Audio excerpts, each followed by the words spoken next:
Hello and welcome to the Experiencing Love podcast. I'm your host, Philip Jocks, and I'm so glad that you're here. Self-doubt. We've all felt it before. We've all faced it. Either we've overcome it or we ran away from it. It's not something that ever completely goes away. It's something that's continuously worked on. It's a practice. It's a skill to overcome it, because as we learn and grow as people, so do our self-doubts. There is no person out there that's 100% confident. They may be confident in everything that they normally do, but as soon as they learn and they grow and they start to push the limits of their comfort zone, I guarantee that there are times, even if it's just a brief moment, that there's self-doubt. Now, some people are very good at overcoming self-doubt. They've created a great system for themselves. They know exactly what to think, what to say, what to do to help them overcome their doubts. And of course, that could be an ideal that we're all trying to get to. We're all trying to feel more confident more of the time.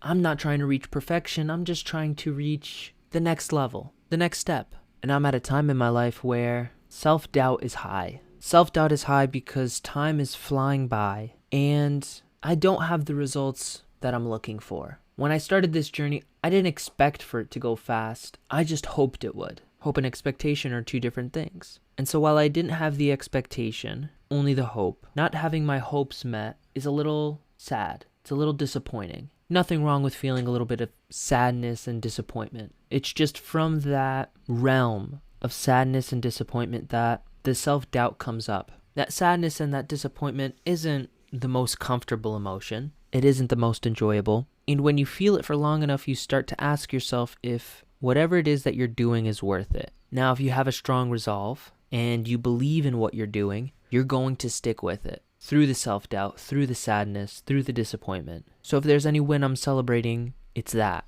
It's that even though I may have my doubts about the path that I'm following and the direction I'm going in, I do believe it'll work out and I keep going. And with that being said, I do also want to give space to those emotions. I want to give space to the emotion of sadness and of disappointment. And I guess the bigger one is fear. Underlying the sadness and the disappointment, it's a fear that because it hasn't worked out up until this point, it might never work out. That's the fear talking. Logically, we could say that the past doesn't equal the future. But sometimes our emotions can't discern that. Our emotional side, it just feels things. Our emotions are chemical reactions in our brain, and they happen faster than our thoughts do. So because of that, emotions come first. I have an example of that from earlier today, and it's partly a win to share and partly a lesson to learn, as are many things in my life. So the story starts with me, in hindsight, accidentally getting hit in the face. I got hit in the face, and the first emotion I felt was shock and disbelief, which quickly turned into being upset and a little bit angry when I heard laughter pertaining to getting hit. I heard laughter and took it to mean that me getting hit, me getting hurt was funny. And somewhere deep down psychologically, my brain makes the connection that if I get hurt, makes someone happy, then they will hurt me again so they can be happy again. Boom, fear. And I don't blame myself for that reaction. I don't blame myself for getting upset. What I'm not proud of is the way I reacted. I reacted to that anger, and my instinct was to feel vengeance, to experience vengeance, to get back at who just hurt me. Now, I wasn't looking to hit them in the face, but I was looking to give them a good flick, a flick on the forehead. And it was about 20-25 seconds of this before I was able to compose myself. The 25 seconds was including the shock beforehand. I was able to compose myself, stop myself from attacking, and then I went into questioning mode, which, now that I think back to it, is more like psychological attack and verbal attack, and that lasted for a bit longer before I was able to actually return to love. So the win is actually returning to love and using it as an opportunity to practice love and to share love. Because when I look at it objectively, it was an accident and they weren't laughing at me. They were laughing at themselves because they thought they did something embarrassing. They didn't even notice that they hit me in the face, and thus a misunderstanding. So I could imagine their shock and their surprise when I wanted to retaliate against them. They thought I was embarrassed for them as well, and now I'm attacking them? Where did this attack come from?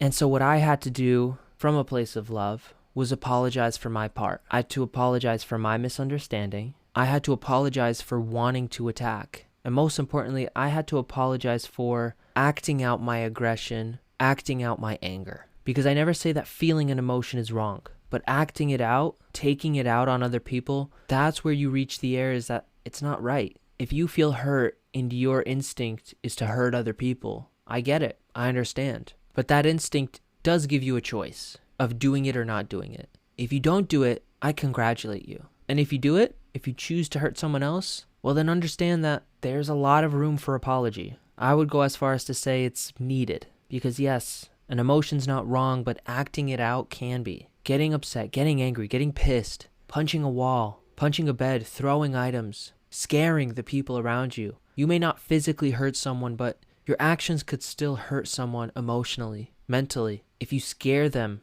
if you think that scaring someone will get them to change, will get them to feel your pain, it's not right. Pain is a powerful motivator for change, but it's not the only one. Or I would say that you don't have to be the one to cause that pain.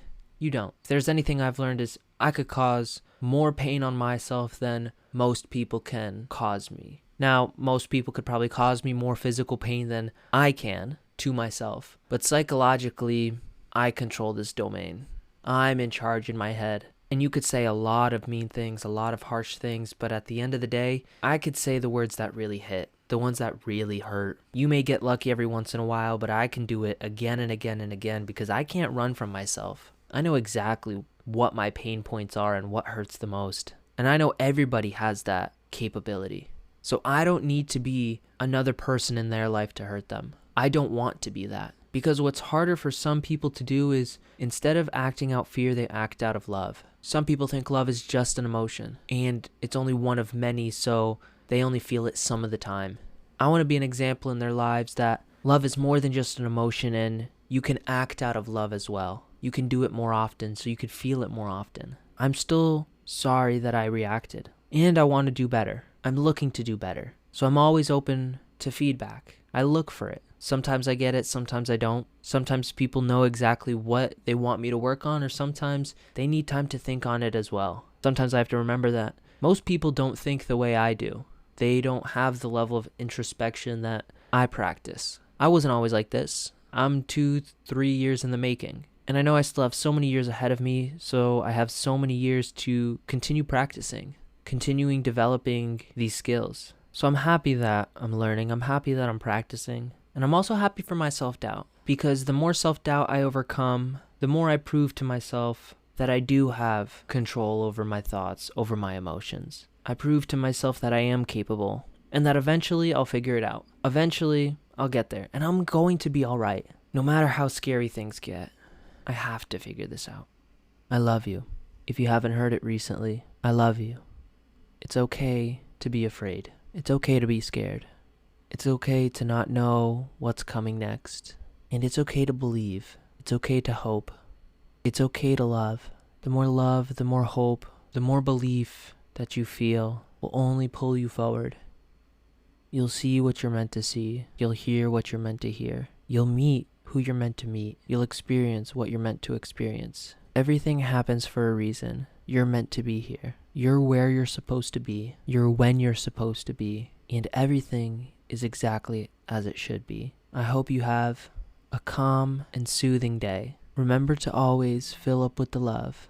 And I look forward to seeing you in the next one. I love you.